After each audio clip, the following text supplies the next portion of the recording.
Hello guys and welcome to a Drac and Bam review. Yes guys, it is a joint review by Draconis and myself, 𝙆𝙗𝙙𝙬𝙗. We have both played the same game. Believe it or not, yes, I know it sounds a bit redundant. However, Drac has played Shadows Awakening on PC and I have played Shadows Awakening on PS4. This opens up an interesting connection between ports and seeing if the game does fare better on and which console or platform it goes better on. So this is essentially what the core of the review is. However, we've got to discuss the game. Drac, my good man. Well, Bam is right, yes. I gotta say, looking at this game, just going into it initially, visually and like sound design, really well. It's something I'd almost expect from like AAA minus, you know, CGI cutscenes that you get in something like Diablo.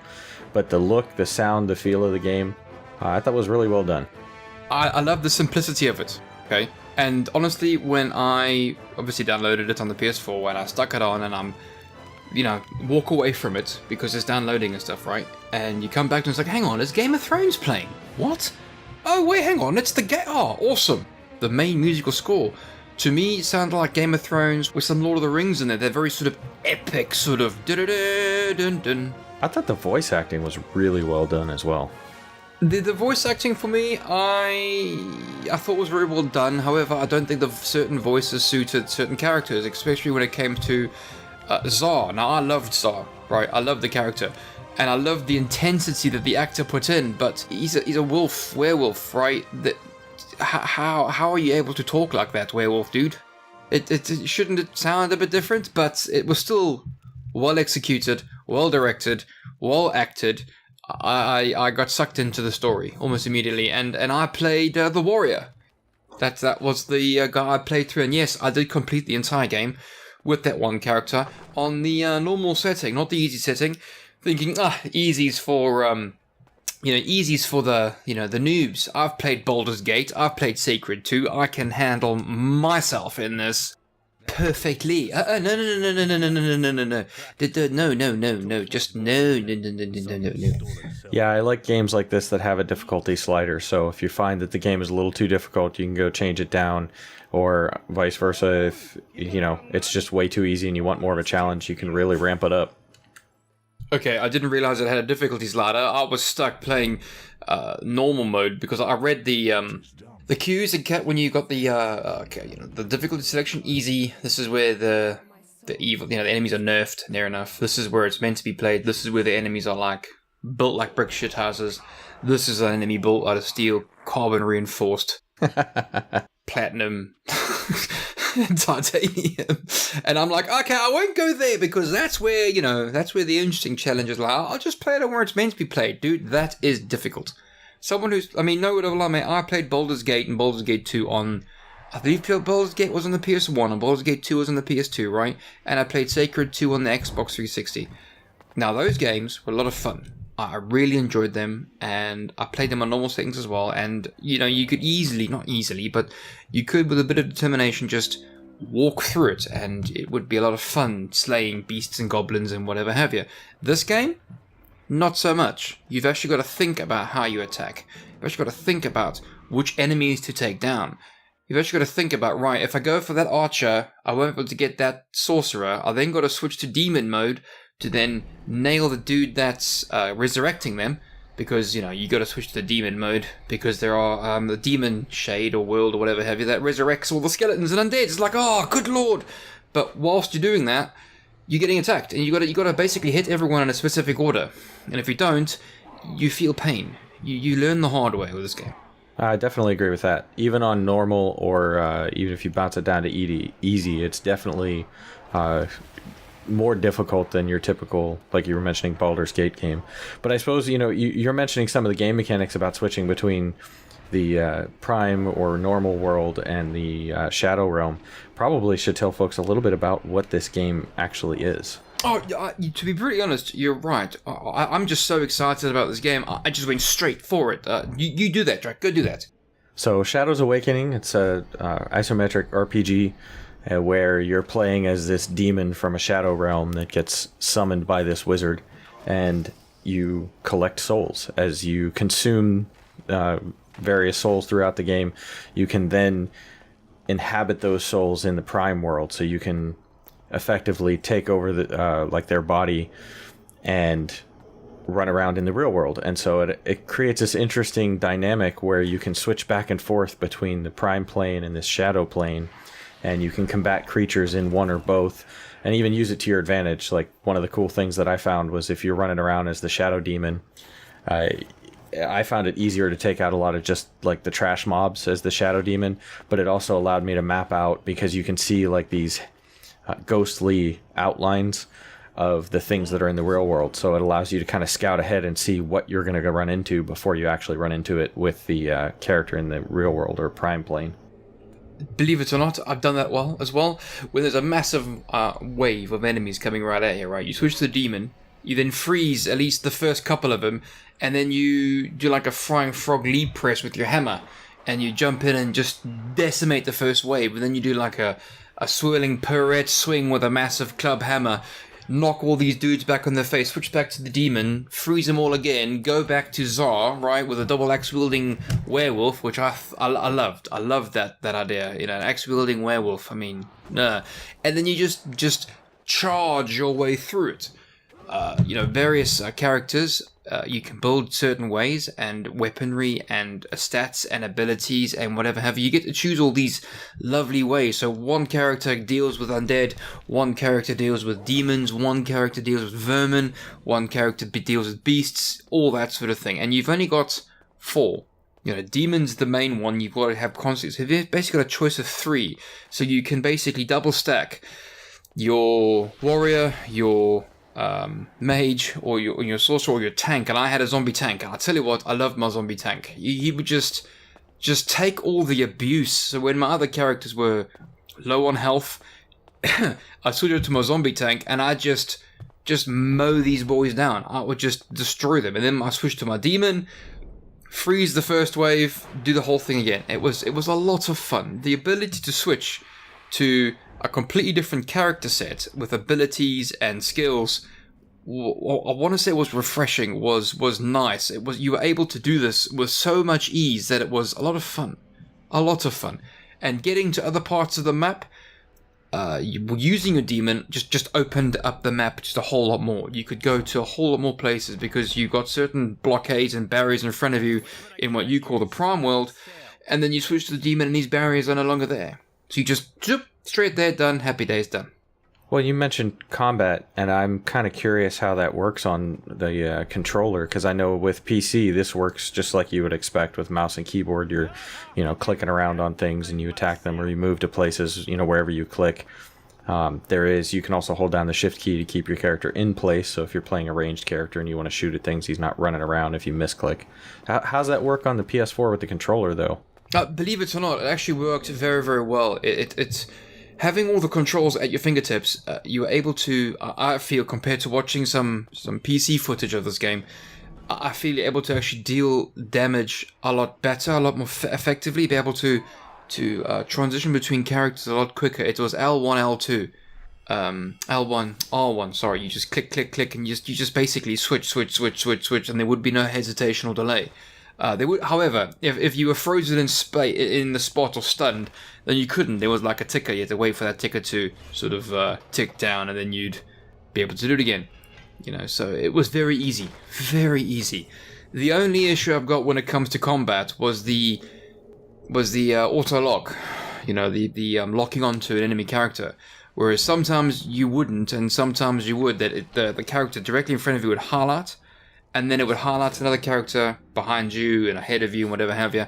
But if you click down on the R3 button, it would then auto-lock onto the character, and then you'd solely focus on that one individual, and then it would move to the next character, and then it would move to the next character, so on and so forth. And it would just, if you couldn't be, I want to say, bothered, and you just wanted to have a good time and let the computer do all the thinking, you could just let it run and let it just have a lot of fun and kill and maim and decimate all your enemies. The frustrating part was when you got snagged up on the map, because this game is optimized for PC, I think this is where the differences lie. I got snagged up on the map a lot. Staircases, random pebbles, tree stumps, little lips and steps. Basically anything I could find. Somehow my character with big feet, 𝙎𝙬𝙖𝙙𝙬𝙨, found it. And it was annoying. Especially when your auto-lock would then lock onto the character directly in front of you, then for some reason lock on the character at the other end of the screen. Meanwhile, there's 4 dudes behind you a lot closer.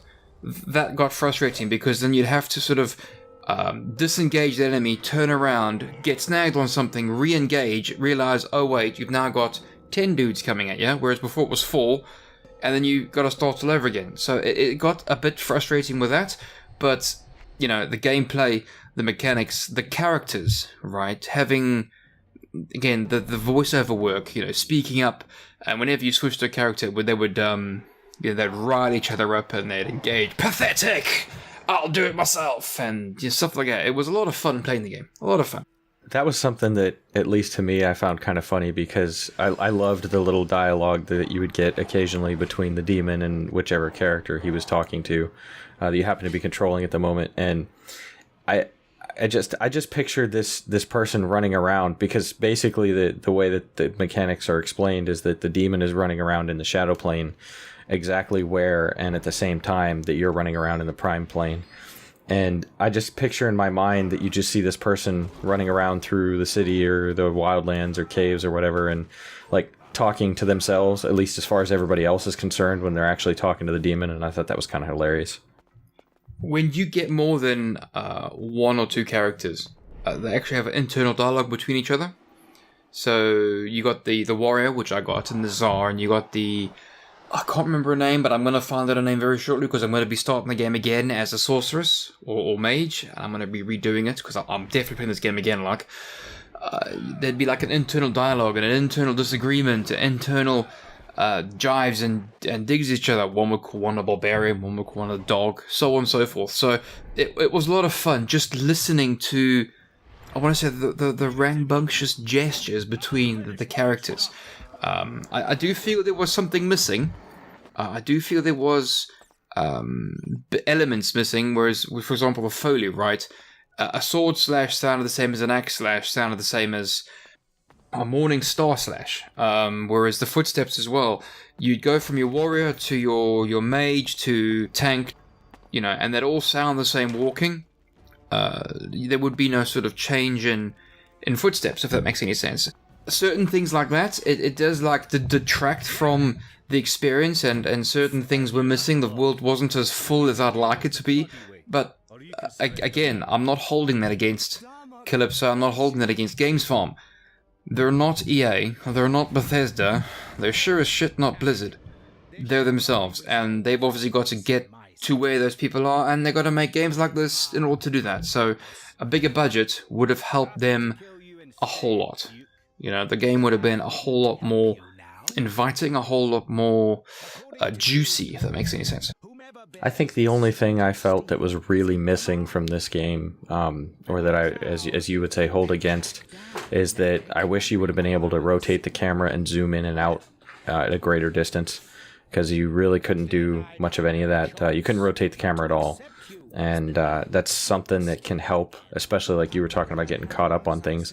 I didn't have that much of a problem with it on PC, getting caught up anywhere, but just when you're trying to find ways through levels or see if you can find secrets and explore, that's definitely, something that would have been nice. Other than that, the inventory management was okay. The ease with which you can switch between the characters, like you mentioned on the PlayStation, it was the same on PC. I just hit my scroll wheel up or down, and I would shift to another character. So that was great. Even in the inventory, that works. The only bad thing about the inventory, though, is when you go to sell stuff, you had to go into each category. So if you had like a bunch of extra equipment, random stuff like helmets and weapons and armor, and you had to go into each one of those areas to sell it. And I found that kind of annoying. I would have rather just, when I was looking at that stuff, if I didn't want it, been able to mark it as like junk or something, and then go to a vendor and just sell all junk. Because you auto pick up everything that you find, which is nice, but then it leads to more work when you're trying to clear out your inventory there. I actually won't lie here, Drake. I actually enjoyed the breather from the intensity of the fights. No word of a lie, mate. It got so hairy at some of the points where I'd get stressed out, and I'd get not frustrated stressed, not angry stressed, not pissed off stressed. Frustrated to the point where it's like, oh god, oh Jesus, more, that sort of thing, and you'd have to then deal with them. And then coming to characters' dialogues and speaking to various people and actually selling all the equipment that you've got before, after you've rekitted your guys up, made them stronger, better, harder, faster. I actually enjoyed that. It was a nice reprieve from the constant onslaught of that this game does provide. I'm a bit wary now because I'm probably going to play the Mage, and I'm going to play it again on normal, and then I might play the Archer or Ranger on a harder difficulty setting. I was pleasantly surprised that the game wasn't just a walkthrough. The characters weren't just walkovers. They weren't the NPCs. They weren't just walkovers. The challenges were challenges, and I loved it. Whereas it came to the isometric view, I had no problem with that. Actually, I kind of liked the fact that you were at a set distance, and I didn't have any problems with anything really. There's one or two puzzles, particularly with the rolling ball and the sliding door traps. Got a bit tricky, but then I thought helped with the challenges more, because if you didn't have the right timing, the door wouldn't open. So it makes it more challenging for you to guess the timing of that rolling ball to then slide out the platform to then, carry on moving. And if you didn't have the right timing, the stone would just fall through fall down to the gaping void, and you wouldn't get through. So timing, my dear Watson, timing. And the puzzles, they weren't difficult, okay? They were just, I want to say, they were more of a tool to slow you down rather than a puzzle, because they weren't difficult, at least for myself. I'm not that I'm trying to big myself up here. I was hoping to find a more challenging conundrum. So how much time do you think you spent playing through the story the first time? Well into the 26 hours mark, because I got sidetracked a lot, and finding out what happened to your brother's friend that did his own thing, and he was in Thal or whatever have you.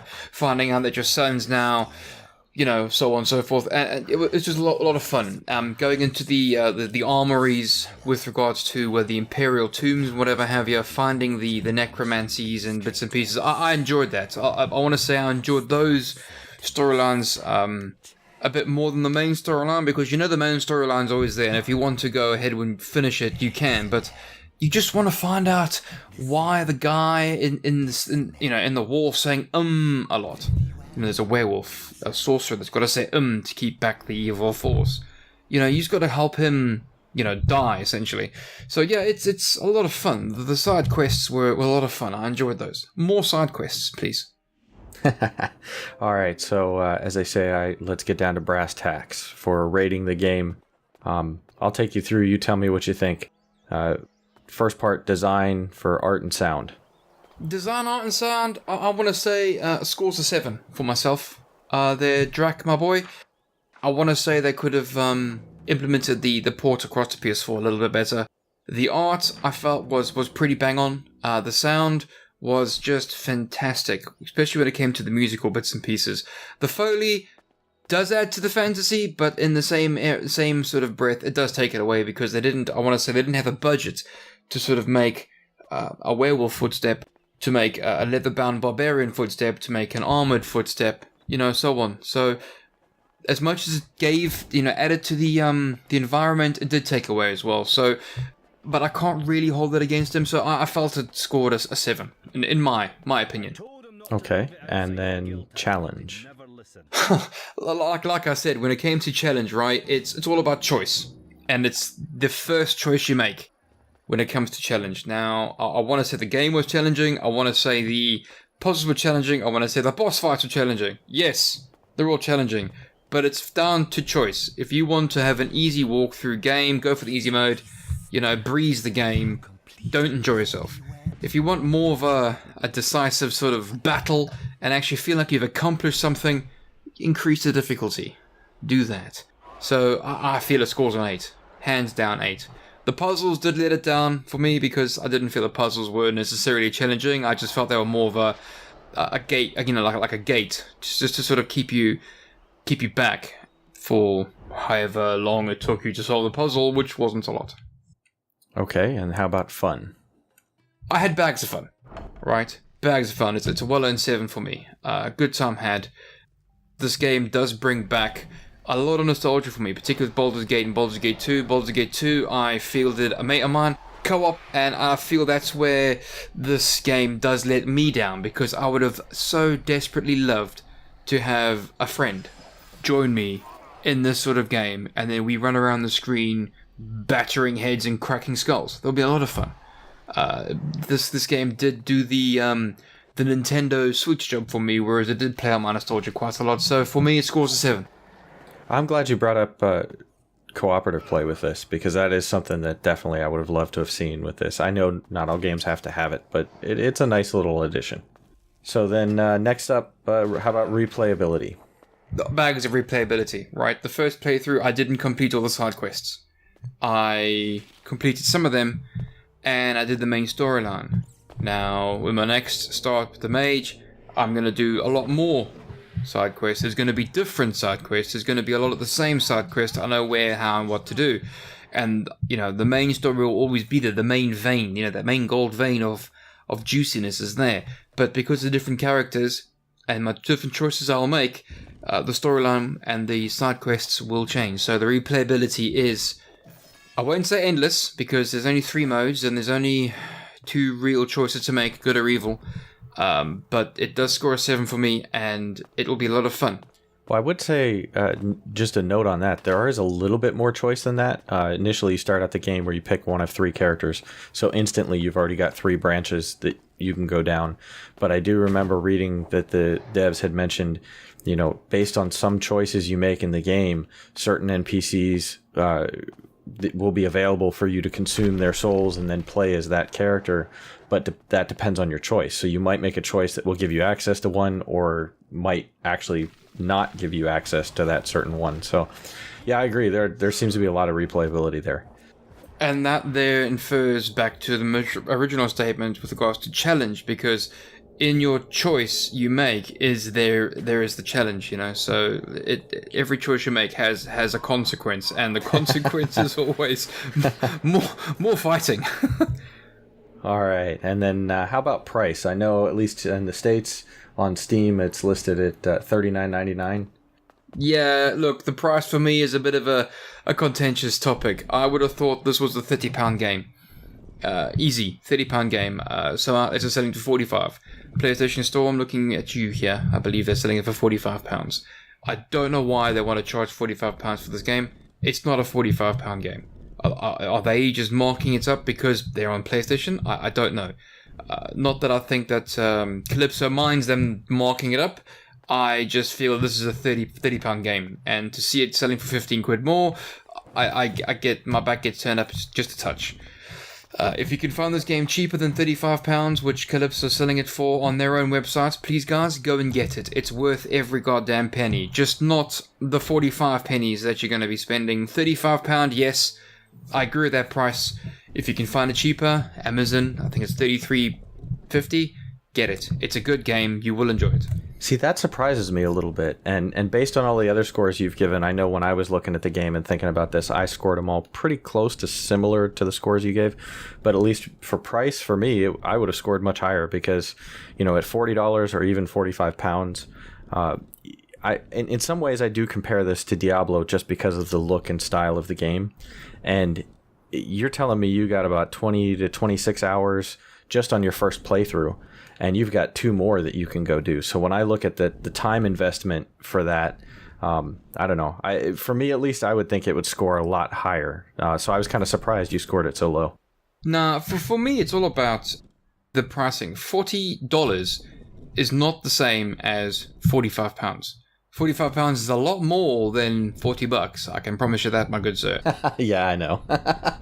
But Diablo went for, what, 60 when it came out? And I'm not even sure if you get... Well, you do get kind of some replayability in the fact that you play different characters, but at least the story you experience is more or less the same. I agree, but Diablo is a what? AAA game. And when it comes to indie games, I'm not saying you expect a certain price when it comes to AAA and indie, because with indie you pay what you get for. You pay for what you get. Sorry, I'm tired. So I wasn't looking for the AAA experience. The AAA. I was looking for a honest, decent, fun game, and I got that. And I feel the game's worth about £30-35. And 𝙎𝙬𝙖𝙙𝙬 has priced it accordingly. It is a £30-35 game. But when it comes to seeing it on the Sony PlayStation market at £45, you start wondering why are they marking it up on the PlayStation Store by an extra £15? Why are you paying more at one than the other? So I just get annoyed when they start fudging prices and numbers. This is the bit that bugged me. It's a £35 game, £30 game, not a £45 game, and I'm basing that because the PC price, i.e. what 𝙎𝙬𝙖𝙙𝙬 offered as £35, right, is for the Steam market. If you want to buy a PlayStation Store, it's $45. That's what killed it for me. Yeah, I don't know why there's such a difference there. That seems strange, unless, it's Sony wanting a bigger cut. That's it. They just want a bigger piece of the pie, and that's why it's scored at a 5. If I was basing it on the PC prices, which I agree with, then I probably scored a lot higher, maybe a 7, perhaps an 8. But because I have to base it being a PS4 player, it's the way I can get hold of it is to the PlayStation Store, £45. Boom. Well, with that, Bam's score comes in at a 6.8, or as he likes to call, a 7-ish. It is a 7-ish. It's close enough to 7, right? It's an upstanding score for Games Farm. The game is good. I feel it can do a lot better. The developers can do a lot better with a bigger budget, as I said before. It will work wonders for the next feature, because I'll be waiting. And you know how you develop games. You make one, make a profit, make another, make a bigger profit, so on and so forth. You develop your team, you develop your game, you develop your niche, and you have a good time doing it. So that's essentially it for me. Right then. Well, thanks for sticking around and listening to our thoughts, impressions, and rating for 𝙎𝙬𝙖𝙙𝙬 Awakening. If you find it at all interesting, go ahead and take a look at it on Steam, or as Bam says, go to their website, see if you can buy it instead of the PlayStation Store. Maybe save yourself a little bit of money. Yes, guys, if you do manage to find this game cheaper elsewhere, please go and get it. It is worth your £35. 𝙎𝙬𝙖𝙙𝙬, you've done a great job at marketing this game at that price. Games Farm, I really do respect the work you've done. It's a great game. I've had a lot of fun. Thank you very much for giving us the key to play it. Ta very much, and I'll be eagerly awaiting your next installment. Thank you very much, guys. Toodle pip, TTFN, and I'll see you guys later.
This one's mine. Leave him to me.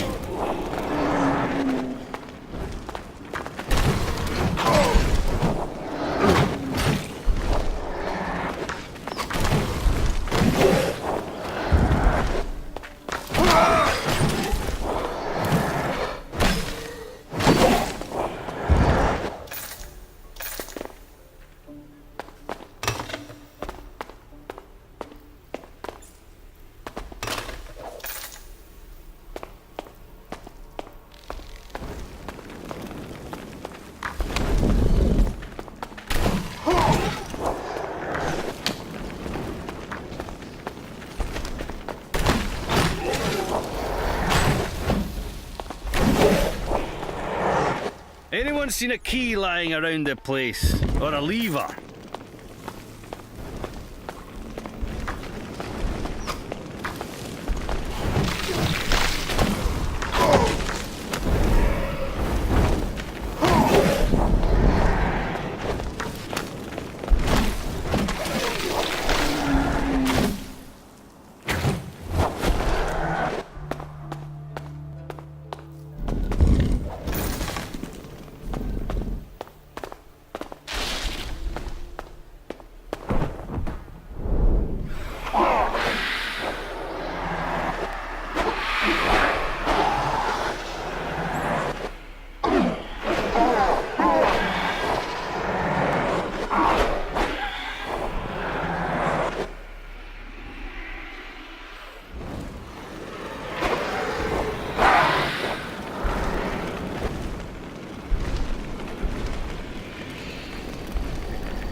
What do you need?